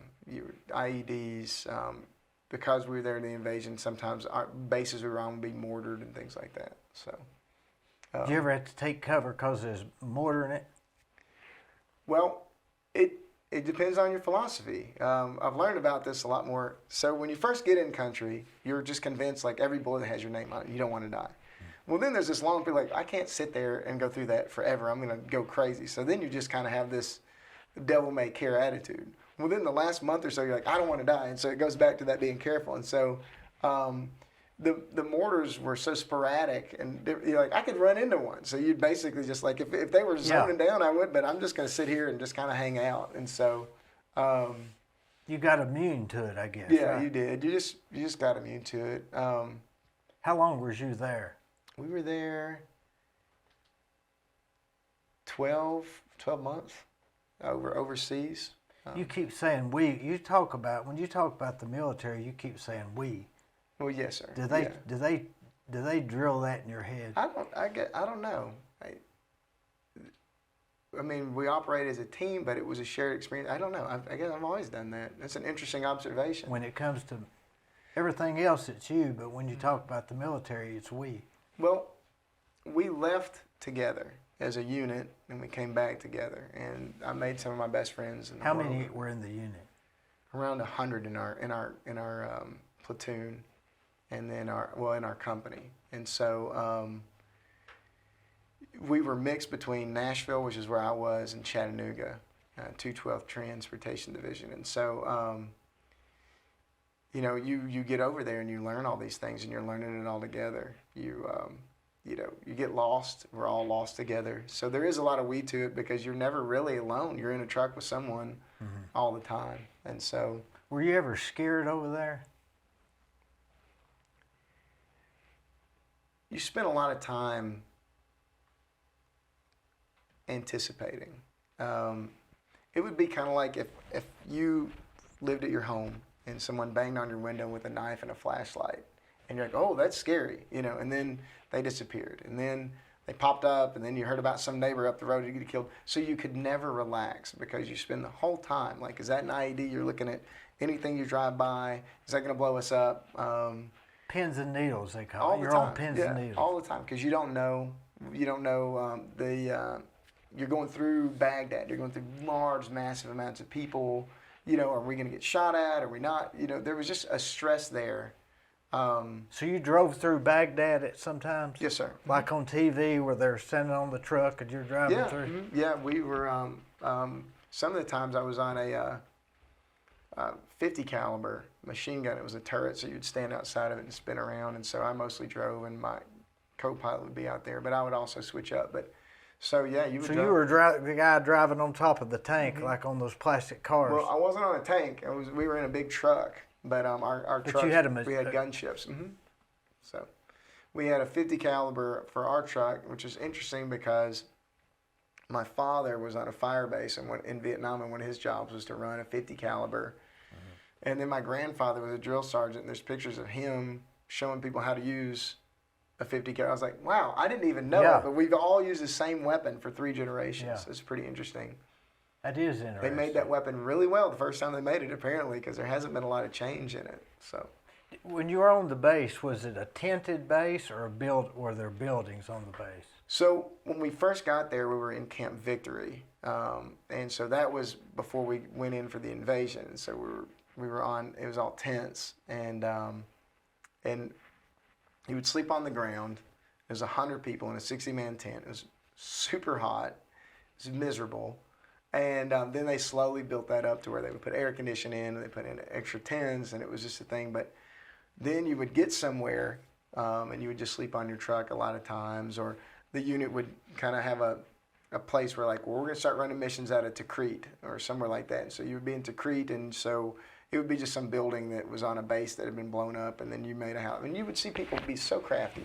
They would take water jugs and put them upstairs, and they would redo the plumbing to where you could still take a shower, and it would be hot because it'd been sitting in that desert sun all day. It's just it's an interesting existence. People are innovative when they have to be, aren't they? They very much are. They very much are. So, were you glad when you got back? I was. Did you have a weird feeling? I think what a lot of veterans kind of deal with is that you see people in a world that you can't even relate to. Over there is just a totally different culture, different norms, everything's different. But you see them happy, and you're like, man, it's miserably hot. It seems like, I don't know how many veterans you've talked to, but it seems like every season is like another plague. There's sand fleas, there's sandstorms, there's this, there's that. It's super hot. I remember it was so hot out that when it got cold one night, I was in all of my, it's like a 0-degree sleeping bag the military gives you. It's a very good sleeping bag. You've got Kevlar and all this. And I was like, I bet I can almost see my breath. I'm so cold. And I remember looking at the thermometer, it was like 80 degrees. And I was like, I'm in hell.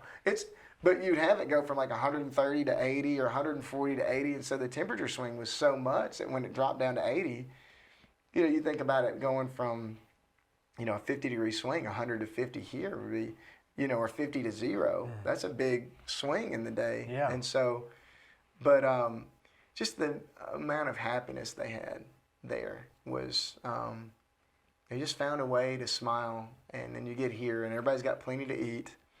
Everybody's got, not everybody, but a vast majority of us have plenty to eat, roof over our head, air conditioning. And I'm not happy. I don't know why. And, you're like, well, I don't know what to tell you because... So driving through like Baghdad, you could see that these people were genuinely happier than we are. Oh, they would wave. They would, there were markets. So you could stop at a base and they actually had markets where there was a guy who he could paint incredibly well. And I wish I'd done it. I didn't do it, but it would take him. So if your transportation, you knew you'd eventually circle back around, but you would give him a picture and he would paint that picture like a big full-scale painting, like an artist, and then you'd come back and roll it up, and that would be and you'd mail that home. The skill that they had, I remember we were trying to get a license plate from Iraq. We were just trying to get a license plate, like off a car. And the guy's like, okay, bring tomorrow. So we were there overnight, and next morning the guy shows up with a steering wheel. I was like, that's not what we meant. And he's like, no, you give me money. And I was like, where did you get that steering wheel? So it's really interesting. Like you said, people are ingenuitive. They're going to figure out a way. But those markets and the laughter and they're not even free like we are, right? No. You're in a war zone, and they've been in a war zone now for 20-something years. They were getting passive, as you said. You were somewhat passive through that period. Yeah. But we were there in the invasion. We're there first. This is 2003. This is when this all first kicked off, and you're seeing people. You're seeing things that. One of the things that you see that's interesting is no one's going to throw a grown man food. Nobody. It's just not going to happen. Mm-hmm. So what they taught their kids to do, you'd have a little kid stand out there begging for food. You'd throw them a ration thing. You'd throw him the MRE. Well, the kid would take it and hide it under a rock and then go back out there, because that's how he was feeding his family. Mm-hmm. And I think. Do those visions ever bother you today? I was talking to a guy the other day. I talked about how we'd driven through this place that had been bombed, and this guy was kind of digging through the rubble one time, and there was a hand, and he was crying, and just this little hand sticking out. It was a child's hand, and I hadn't even. Well, I forgot all about it, honestly. It was just one of the things that you saw as you were going through. Like, that's crazy. You're 20-something years old. And my daughter, one night, I went in to check on her, and her hand was hanging out of the blanket in just such a way. And I was just like, oh. It just all clicked back. And so I think we have a choice as to how we process things. And I think that you can be haunted by things for a long time, or you can choose to understand that this isn't a perfect world, and that we're not always going to do perfect things, and that we're not always going to be in a perfect situation, and we're going to make mistakes, and that's what grace is for. And so we are going to be in these bad places and realize that these places exist, but we're also going to realize that we have the power to make kind places too. And that's one of the things I try to talk to my wrestlers and just people in general, is that I can't control the world, but I can say this little corner right here is going to be a place where you're safe. This little place is this little corner. If you get lost, I'm going to come find you, and I'm going to get real good at it, and I'm going to make sure that I'm strong. And all of our rangers are that way. They'll come find you. They're professional. They're skilled at what they do. In the middle of the night, they'll get on the rivers. They'll do what they need to make sure that you get home. So that's. You've always been involved in stuff that helped people, hadn't you? I think my mom wishes I did more normal things. She's like, you've had a gun beside you since you were 18 years old. And you ride motorcycles. I just wish that you rode your motorcycle here. Mm-hmm. Did you speed coming down 64? No, I'm not in a hurry anymore. Things change a little bit when you get a little age on you. You tend to be. Why did you choose to ride the motorcycle? Just because it was a nice 70 day? degrees on December 26th. You don't get that many opportunities for that. Where do you live up in Polk County? What area? I live right behind, like over by Camp Agape, right behind the Sonic in Benton. I'm 2 miles from the Sonic in Benton. So I've got the Chilhowie Mountain is my view from my house. So On Highway 30, what's that? 319? no, that's 314. 314. I'm just off 314. Yes, sir. Yeah, you go up, take a left back in there. Yeah, like if my house is actually on Oak Grove Road, so it was actually Yep. if you stayed straight, you'd go up the top of the mountain. Mine's on Oak Grove Road, so I'm just. I built a barn loft for Phil Lee. Up, you go past there, and it's a bread barn on the left. Mm-hmm. Okay. And sometimes I ride bicycles, so sometimes I ride up past that store and take that Oak Grove Road over to Webb Store. Do you ride street bikes or do you ride like the gravel bikes and stuff? Road street bikes. Okay. That's it's so funny. I've run marathons. I tend to run 4 miles a day when I'm not in the middle of like training season. All this was going on. I have no legs for mountain bikes or bicycles. My muscles just aren't the same at all. They're not nearly the same. I think it's just a different muscle. It is. It's completely. It's a little different muscle. I think it, and I don't know the secret either because I'm not that good at it either. But there's some people that just have that ability, and it doesn't matter what they look like. No, their body type. No, you can forget that because when you're riding bike, they can have a big belly, and you think, man, how can they go? And you can't catch them. Yep, you're right. And they'll be talking to you, and you can't catch your breath. We've that's another thing that we're blessed with where we live is we have some of the best bicycling, dual sport motorcycling, and motorcycle riding. Oh yeah. Anywhere. I mean, I love it up here for that, and that's another thing. I've ridden motorcycles since I was 18, and just the ability to get out, street bike, dual sport. It just didn't go out and ride. It's just amazing because there's all this beautiful place out here to ride. You ever go to the Mennonites place? Mm-hmm. Yes, sir. Boy, that's it's the Needle Eye. The Needle Eye. The Needle Eye Bakery. Needle Eye. Yeah, that's what. Yeah. They told me that when they first formed that place, they didn't know what the draw would be, and they said it's like a never-ending hungry animal. You just can't get enough out there. I was like, I know, it's a big deal. You know, if you go in the dead of winter, they still got some stuff like honey and some of that stuff that lasts us through. But in the summer, in the peak of the summer, like on a Saturday morning, you can't park. No. You better plan on getting there early if you want to, if you're planning on getting there in and out, it's not going to happen. Have you ever driven around that circle? I have, yes, sir. Boy, that is interesting, isn't it? It is. I became friends with a man named Floyd, who was a Mennonite there. They used to come use our payphone before the Did they ride the wagon? Mm-hmm. Yes, sir, they would. What was his thinking? They have a way of life, and they basically, anything that takes you away from your community is not something they're fans of. So a car is an enclosed thing where it's just not something where you can talk and openly converse, unlike a horse and carriage. It's the electricity, the distractions. They want a simpler way of life. And so he was a very interesting guy. It was nice to sit and talk to him. Talked to him about sports. He had a really interesting opinion on that. He said, there's a saying in the Bible that when we become men, we put childish things away and we work. And so was he articulate? Really do sports. He was. He was intelligent. You get some are born into that, but you've got a lot of people there in that community that just chose to former dentists and former whatever, and they just said, I'm just done with this. I could just about sign up for that. I mean, really. Yeah, they help each other and they work together well. Everybody pulls together. Do you know that has a basement down under that building? No. Yeah, because if you're ever over there where they keep the corn, every now and then you can see a guy coming up from the basement. Wow. So they get it out of the fields, bring it into the basement, sort it, and bring it up the stairs. Huh. And it's the old cash register. Yes, it is. And you know what? If you're ever there and you don't have any money, they say, catch us next time. Mm-hmm. If you're a little short, yeah. And interesting people. They are very interesting.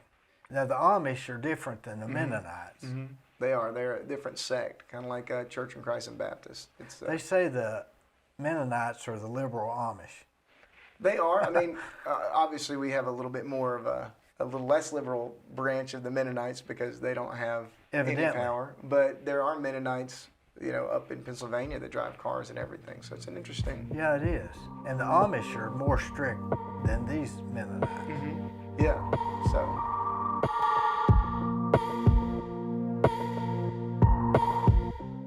Let me tell you about Gobbles Automotive.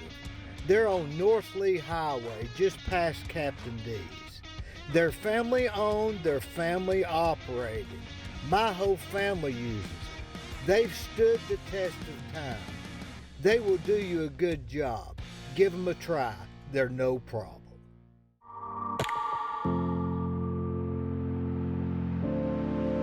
Yeah, coming from Nashville and getting into this world, I remember first day on the Ocoee riding around with one of my rangers, and he said, our job is to ride up and down this river, and if somebody looks in trouble, then we stop and help them. And I'm looking out, and I'm new at this. They all look like they're in trouble. I'm like, how do you know? You'll figure it out. And he was right. He was right. It's his only job he's ever had.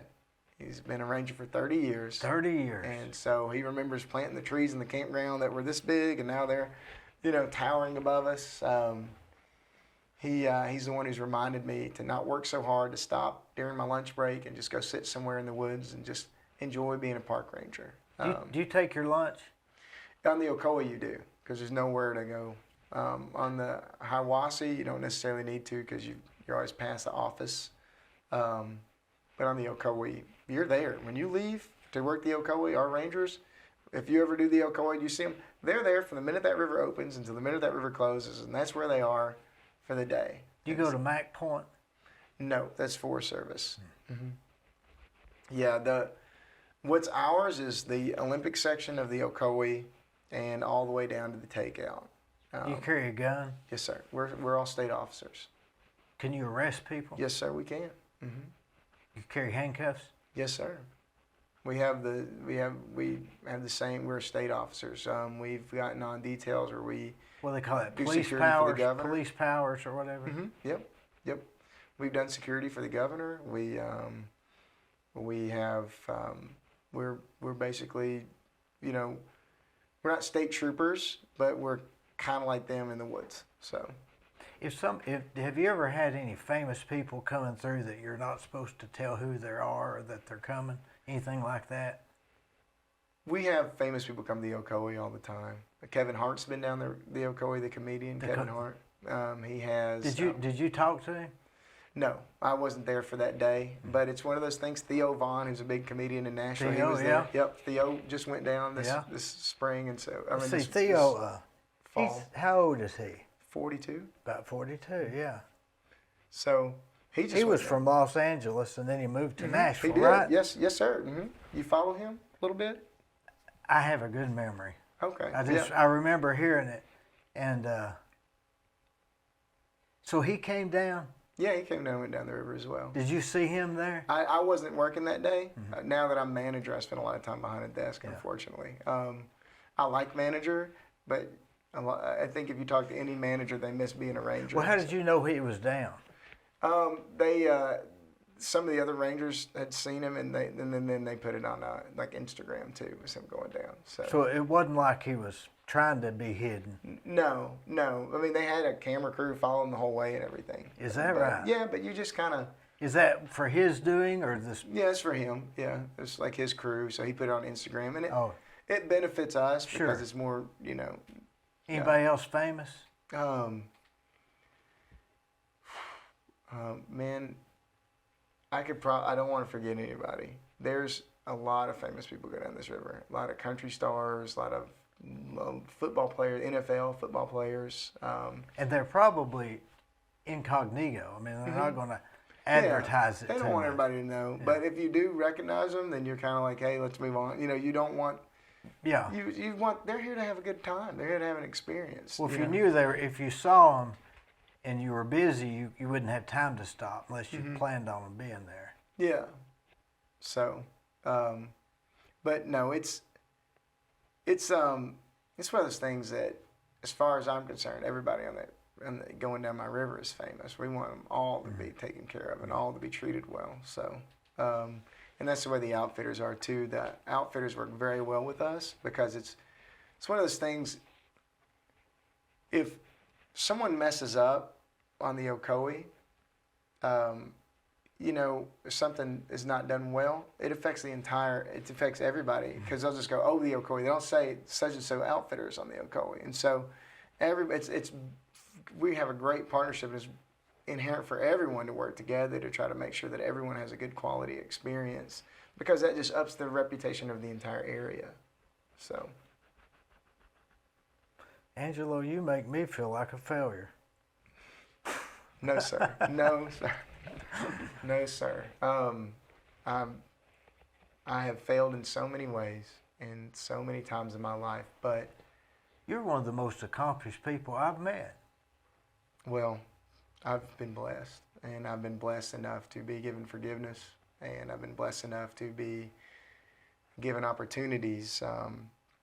I got my children when they were 18 months old and 4, and it's an interesting situation, but I've never had biological children, and they were right at the right age I would have liked to have had children at. And I'm so thankful that I get to have these children in my life, and then I get to be a part of their life, and I get to know them, watch them grow up. Boy, what lucky children, too. They have a very lucky dad. They're fascinating individuals. They are... do you have children? Yeah. At what ages? 21 and 20, 21 and 19. Just yesterday, they were 3 and 4. Exactly. There's nothing you can do about it. There's nothing you can do about it. I was aware. The one thing I did is I took advice of people and I paid attention, and I have backed off of things to make sure that I was there and present.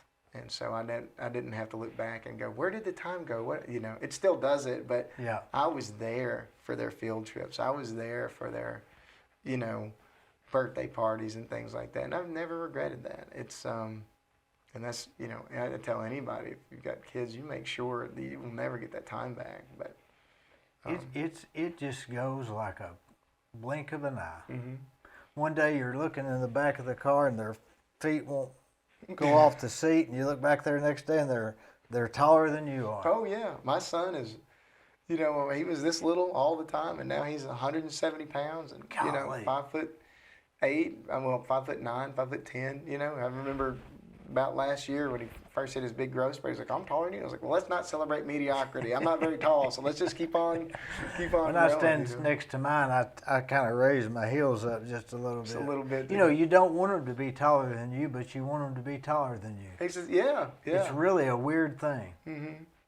Well, you have to get their respect before they're taller than you. You do. You really do. And then you have to keep it. And that's the thing with my son is, he wrestles as well. He chose to wrestle. And so we enjoy that together. But he's, every once in a while, he still think, like, I got the old man now. I'm like, son, there's levels to this, and you're not quite there yet, But time's on your side. Time is on your side. So. Do you follow any of the UFC fighters? I do. I'm really fascinated right now with that Kazmat Chimaev guy, the guy who... Boy, he is unbelievable, isn't he? He's one of those guys that it's just an awe to watch. How can you have 4 fights in the UFC and only be hit twice? Not even really hit. Not even really hit. Yeah, how can you have more victories than punches in it? And he doesn't really look like a fighter. No, like your he's standard not built fighter. like your fighter. Yeah. No, he's just, but he can, yeah. No, part of what I think is so fascinating with the UFC is wrestlers traditionally, you don't have anywhere to go to make money. I mean, you can do the Olympics, but that's pretty And much show it. me a good wrestler, and I'll show you somebody that will probably win. They can't hardly beat the wrestler. Yeah. I mean, that's the thing. That's the base for the UFC. So that's what originally got me very interested. I was like, oh, so this is what you can do with this skill set. You've got to adapt it some, but man, you can really, I was at UFC 189. really. Yep, and I was at the UFC when Conor McGregor fought Jose Aldo. Oh man. 8 seconds. So And you're talk a big about time follower. Oh, I'm a big time follower. Yeah, I'm big time. Yeah, I was there, and it was a big. We got there the night before, the whole 9 yards. I placed a bet on everything, and it was 8 seconds. Boy, I hated to see Conor lose Yeah. against the Russian. Everybody's God, gonna make fun of us. 'Cause I he's know. like the Eagle. I know. Yeah, I know who you're talking about. Khabib Nurmagomedov. Yeah, Khabib Nurmagomedov. Yeah. I wished he would fight him again, but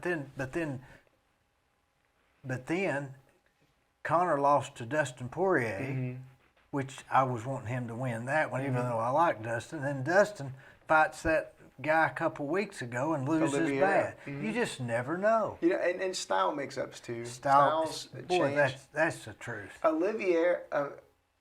Oliveira might give Khabib a harder run than I believe he Poirier, would. I believe he because would. he's a grappler. But you don't know till He's got hard elbows. That's a big deal. And he's got stamina. Of course, Nick Diaz is my favorite. That was who I went and see. Let me tell you this story. So I get tickets to UFC 189. He's fighting BJ Penn. Okay. And That's a good one to it was see. a good one. And so he was going to one of these after parties. So I got tickets to go to it. So me and my wife are there, and it's like 2 a.m. I said, "This is a scam. Let's leave." So we leave. I go out by the back door, come around by the bathroom, and this guy was coming. I said, "Oh, excuse me," and it was Nick Diaz. And his brother Nate was right behind him. I've got pictures. And Tamala said, "Dee, isn't that guy you were wanting to see?" And I said, "Yeah." So I got my phone and I couldn't get it to work. And I said, "Okay, I got the picture." And he said, "Nah, man, you didn't take it. Take another one." And I was still just about too nervous. Yeah. And I took it, and I've got a picture, one of his arm and one of his face, and that was when Nate wasn't that big, and he was right behind him, and that was really something. He was really friendly. I mean, he stopped, and it was in the back hall he was just coming out of the bathroom. So what's gotten you so interested in the UFC? What is it about it to you that makes you so? I tell you what, I was back in 2007 or 8 when the economy went bad. I was at home and everything had just died, just stopped. And so I was watching a UFC fight, and this one guy, I don't even remember who he was because I wasn't big into it then, and he just barely won. He didn't win with any fanfare, he just barely won. And so the announcer came over and said, "How did you win?" He said, "Man, I just stayed busy. I just stayed busy." And that struck me. You don't have to win with fanfare. There's power in just keeping on. Just keeping on. One of my favorite guys that I did not like years ago, but who I listen to all the time now, is Chael Sonnen. I've always liked him. I didn't because of all the trash he Mouthing, talked. yeah. I didn't like that. Yeah. But now that he's got his own YouTube show, one of the things he talks about why he did it. He's like, "Look, this is a way to make money. This is this, that, and the other." He goes, and it builds the sport because if everybody's just silent warriors, no one's going to care. This is and it was just really interesting to see the background of. It's just an interesting. And I don't care what they say. I believe he beat Anderson Silva He in had that him. last fight. He had him. He I had mean, him. he couldn't Dead even to move. rights. Couldn't even move. Dead to rights. I just that was one of the most upsetting things I've ever seen in my life, because he had him the whole time. You know, he was the highest paid UFC fighter for years until maybe Conor, and he never won a title. Isn't that interesting? And the best, and probably the best there was. That's what I like. He's now the Chuck Norris, because if you follow comments, people like, you know, Chael Sonnen, blah, blah. So it's fun to see his fans are now doing the Chuck Norris jokes about Chael Sonnen. So I think that's Do you fun. think that Kazmat, how do you say his name? Kazmat Chimaev? Yeah, Kazmat Chimaev, he may be the guy. I think he's the real deal. Only time will tell. But what I like about him is that there are people who fight and they get protective. They and you're seeing it with Kazmat right now, because he's calling people out, and they're like, "Hey, you haven't been in long enough." That's an excuse. Yeah. That, you know, the only time I'd say that is if I was scared of losing, because I for sure as heck wouldn't let some new guy with 4 fights come in and run his mouth and be like, "Go ahead, Dana. Let's go ahead and get this guy out of here, because I'm tired of people talking about it." That's right. But 2 different weight classes. He just wants to fight, and he's honest about it. And that's the one thing I did like about Khabib too, is Khabib was always honest. He was always like, you know, it was a culture thing with him and Conor. Right. He didn't understand the selling of the fight. He didn't understand, like, this is not how we work. Yeah. You're disrespecting me. You're disrespecting my family, you know. But he didn't get, like, we're trying to drum this up and make millions of dollars. And he could have cared less. But they interviewed, I think it was Kazmat, and they said, "What do you do with this money? Blah, blah, blah. You've had these fights." He said, "I haven't seen my mom in a few months." He said, "I'm going to go home and see her." And, like, "You're not going to buy a car?" He goes, "What would I do with a car?" He said, I've got a car. I've got, like, that perspective from over there just doesn't click with us. And so it's really interesting to see these guys come from Dagestan. And, I mean, he's Swedish, but he's from Dagestan and moved there. But, I mean, to see that mentality of, like, we're here to fight, and we're here to see who's the best athlete. It's a really interesting. You know, Conor was good till he got real commercialized. That's when they start to lose. I think that's with maybe anything. Well, what's the saying? It's hard to get up the train when you're getting out of silk sheets. I agree with you. I think that the other thing is. Well, that's true. Who said that? I was a heavyweight boxer. I can't remember who said It's it. hard to get up and train when you're in silk sheets. Boy, that's the truth. It is. It's. Can we say that today, my business and your business? I think so. Yeah. Should we be hungry? We have to be. What's the alternative? You get stagnant, and that's when you start to die. That's when you start to fall backwards. I mean, my biggest nightmare is being called out for a rescue and not being able to complete it because I'm not physically capable, because I'm just too tired. I'm too out of shape. That would kill you. That would kill me. That would kill me to say I couldn't save It'd bother that me. person. It'd kill you. Yeah, I couldn't do it. And so, but if I start sitting there thinking this is Tuesday, and it gets very easy if you're not aware to not check your gear in your truck, to not make sure you have what you need. It gets very easy to just kind of, it's always been this way. So keeping that hunger is very important. Surrounding yourself with people that are hungry also helps. How do you keep the hunger when you sort of trying to play safe now? See, we're like these UFC fighters that are trying to play safe now. Don't risk it. So I tell people all the time that's one of the biggest complaints with state jobs. I get paid every month regardless of how much weight I pull on myself. So I can try to help you out with your project, or I can not try to help you out with your project. But guess what? I'm going to get a paycheck at the end of the month either way. But the problem is, if I help you with your project and it doesn't go well, that could very well affect my ability to keep my job. So to me, I don't ever want to be that person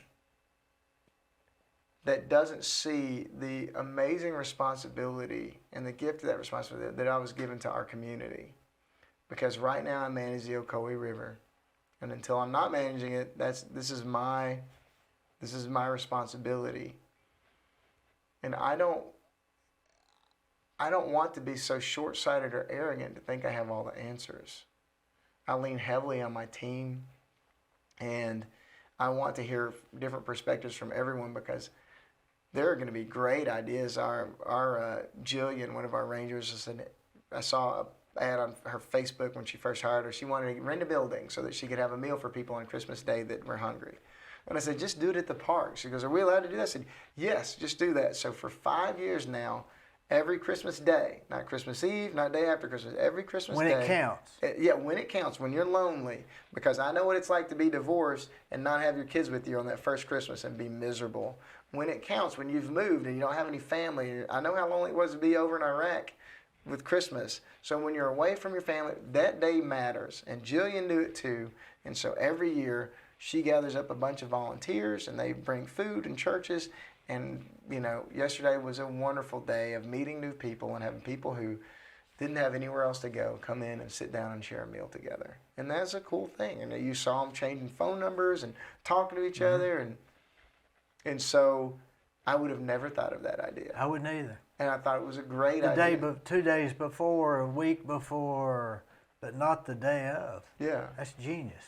So I've got my rangers that have been there 30 years. They know every pipe, every little thing. And so, hey, what do we need to do here? There's not a thing that I do that I don't try to talk to those guys about it and say, what do you think? And the outfitters too. I don't want to sit there and not want to do something because it's more effort on my part and then miss an opportunity to benefit an entire community. But when we try to look for a drive, mm-hmm. and we can't think of one, is a made-up one just as well, just as long as you have a purpose? I think it's important to have goals. I think that's important. But I think that if you're struggling, because one of the things that it does get easy to do is say, hey, someone's got an idea and we've already tried that idea 15 years ago. Things might not be the same now as they were 15 years ago. It does take a lot of energy. I think you find other hungry people, like I said. If you surround yourself with hungry people and you talk to people who, if your business is construction and you only do what you do, you might fall behind because you're not seeing newer ways to do things. You're not seeing innovation. If you've got friends that are also in construction, you're in competition, but you're also the only people who understand what you're going through. Maybe competition is a. Mm-hmm. Yeah. So what we're saying here is motivation is important. Motivation. No matter what it is. Mm-hmm. Well, I think that if you're motivated for the wrong reasons, you can lose sight of what your goal is. I get people all the time who want to do things with the parks. And what about this? What about that? And I'm like, that's not the mission of the parks. Mm-hmm. But yeah, we could be motivated, we could be moving, we could do something. But if it dilutes our purpose, then it might not be. Well, then that's going against that. That's going against that purpose. Mm-hmm. Exactly. Oh, maybe this is it. Find the purpose. Mm-hmm. Mm-hmm. I remember this one rich guy that I used to know. He's dead now. And I asked him, I said, you ever get burned out? And he said, oh, yeah. And I said, what do you do about it? He said, oh, it'll be gone in a few days. I said, well, how do you stay motivated? He said, look at your kids. And I said, what do you mean? He said, just look at your kids. I guess you can find motivation mm-hmm. in that. Mm-hmm. What do you guys have a mission statement with your company? No, we just try to survive. Okay, so. Maybe that's it. Well, so our park has a mission statement because government things are all about mission statement. But our park has an individual, but I have a staff mission statement. And so one of the things we do at our staff meetings is we meet, and one of the things we just started this year was like, what is y'all's mission for this year? Not mine, but what is your mission for this year? What is it that's valuable to you? And so being able to hear from my coworkers and the people who work under me, what's valuable to them and what's challenging to them has been really great to help me keep my purpose and define what my mission is.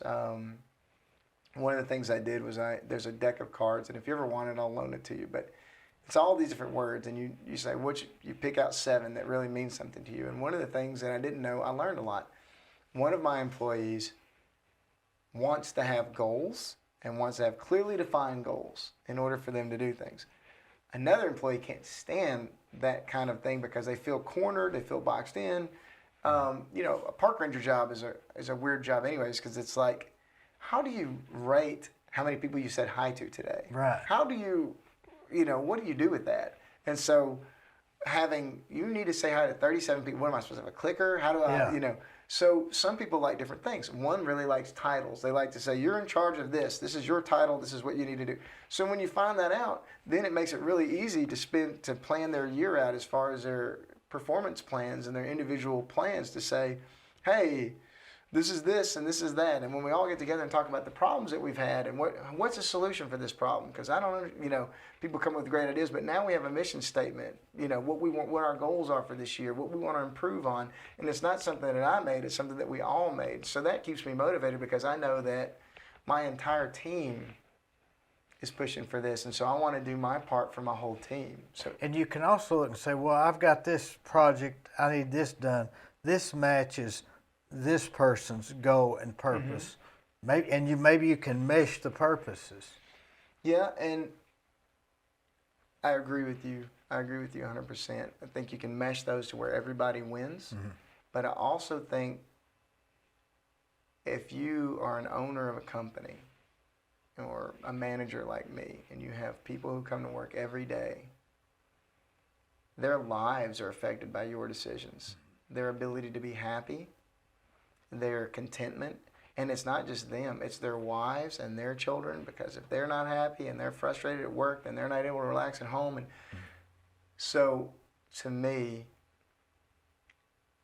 if I have to stay motivated to try to stay able to make sure that they have a place that they're proud of and that they are getting what they need to out of their careers. I can't really take days off. And there have been days when I've just been struggling. Just sometimes it happens. It happens to everybody. And, that's when if you have a really good relationship with your employees, say, hey, man, I am struggling. I'm having a rough week. So I need to take a little more time to ride around in the park and really refresh while my batteries. I can't, can you cover this and this for me? It makes a huge How many people are under you?